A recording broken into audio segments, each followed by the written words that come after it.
Welcome to Ecclesia Principles, a biblical strategy for believers to engage in God's design for government with Ray Eppard.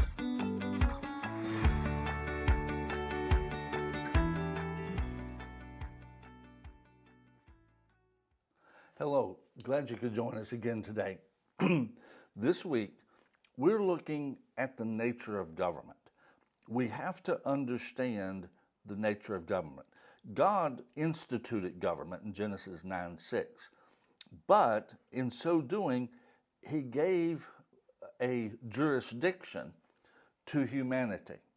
And with that, especially with us in our fallen nature, after the sin of Adam and so forth, that makes government a very flawed institution, necessary but flawed. And that's one of the reasons that our founding fathers put into place the Bill of Rights.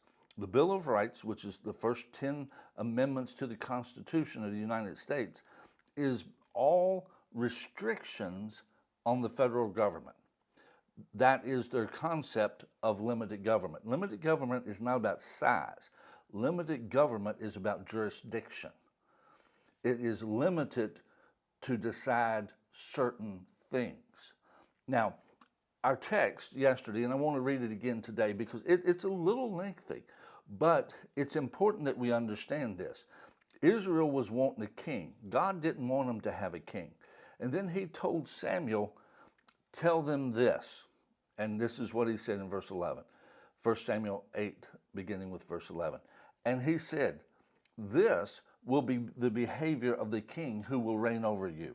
He will take your sons and appoint them for his own chariots, to be his horsemen, and some will run before his chariots. He will appoint captains over his thousands and captains over his 50s, will set some to plow his ground and to reap his harvest, and some to make weapons of war and equipment for his chariots.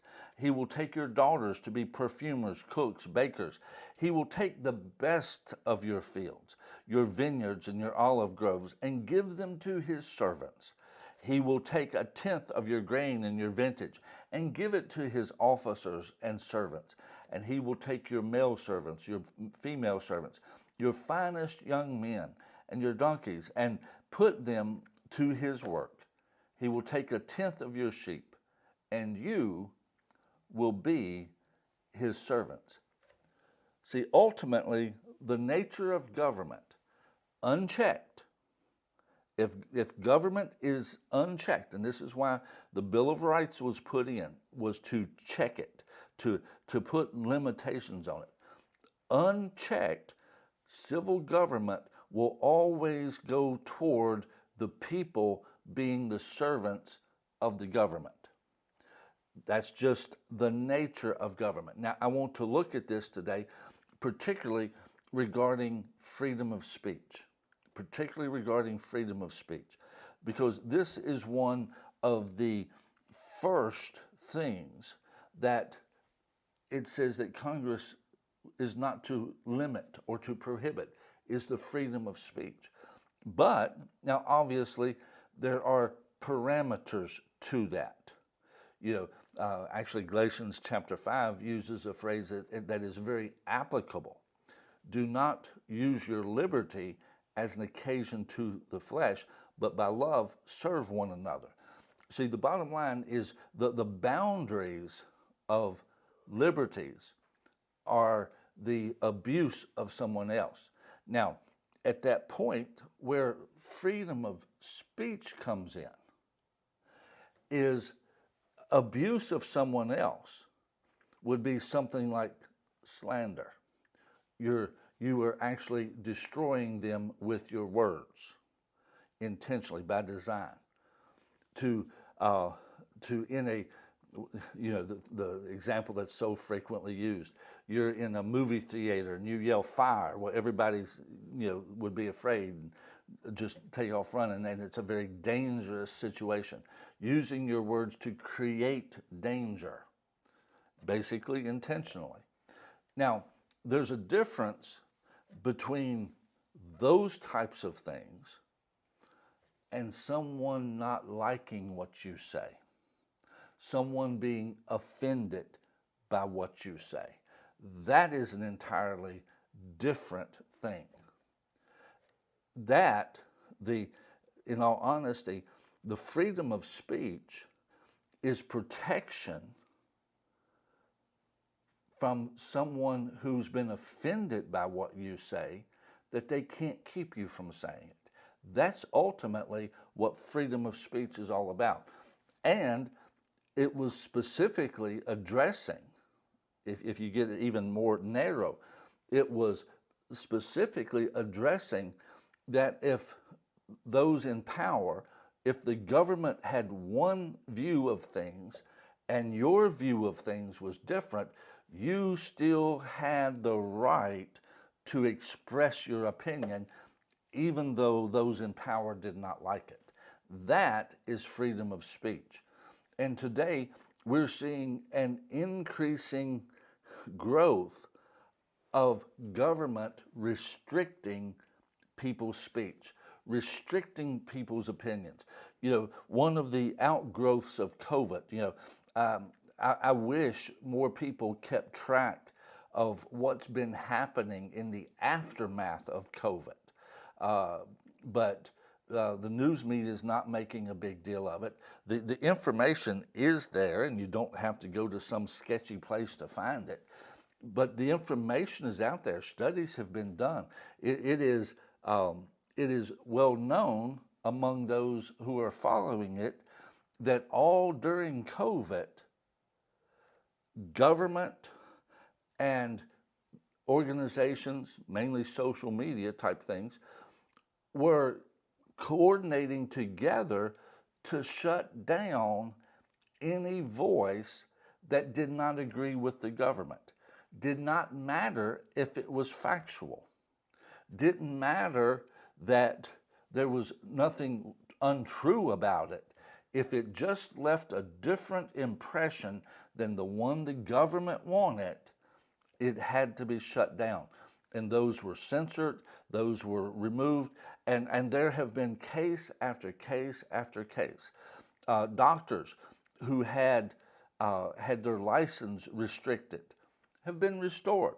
Now the thing of it is with all of this, the government is really trying to keep themselves looking good, so it's just kind of general on something else, but they still marked them. They still have this on their record. It's not about what they said over here about COVID. It's this other thing. But that mark is there. But the reason they attacked them on this was what they were saying about COVID. And, I'll just throw one out here that I really didn't understand at first. And then I began to do some research on it. There's a book called Good to Great. It's a business book. And in it, one of the stories is about Merck developing a product to eliminate river blindness in the Amazon. Now, in that book, they never discuss what that medication is. I just knew that story. Now, the thing of it is when all this stuff started coming up about ivermectin, well, it's for animals, it's for horses, it's for cows. That's what it was made for. And I was hearing some other doctors saying, no, this is not true. And I went I'm drawing a blank on the chloroquine medication. Ultimately, that's for malaria. I actually asked a pharmacist, I said, what is the thing about this? I said, is this really unsafe? He said, no. He says, it's been given to people to protect them from malaria for decades. It's one of the lowest risk medications that you could take. There is absolutely, very few people would ever be impacted by it.